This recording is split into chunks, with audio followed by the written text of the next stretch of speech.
ప్రతి ఒక్కరూ ఈ రాష్ట్రంలో ఎక్కడికి పోయినా మీ రాజధాని ఏదంటే నా రాజధాని నా అమరావతి అని చెప్పే పరిస్థితి రావాలి. అక్కడి నుంచి అన్ని ప్రాంతాల అభివృద్ధి కావాలి. ఈరోజు నెల్లూరు జిల్లా ఉంది, ఇప్పుడు కొత్తగా వచ్చిన కందుకూరు కూడా ఉంది, కృష్ణపట్నం పోర్ట్ ఉంది, కృష్ణపట్నంలో ఇప్పటికే క్రిష్ సిటీ కూడా వచ్చింది, ఇండస్ట్రియల్ పార్క్ పనులు అవుతున్నాయి. రామాయంపట్నం వచ్చింది, రామాయంపట్నంలో బీపీసీఎల్ 95,000 కోట్ల రూపాయలు ఖర్చు పెట్టి పెద్ద రిఫైనరీ పెడుతున్నారు.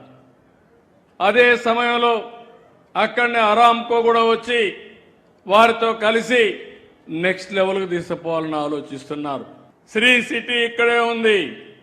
రేపు కూడా ఎల్జీ 5,000 కోట్ల రూపాయలు ఖర్చు పెట్టి ఒక 10,000 మంది ఉద్యోగాలు కూడా క్రియేట్ చేసే పరిస్థితికి వస్తున్నారు.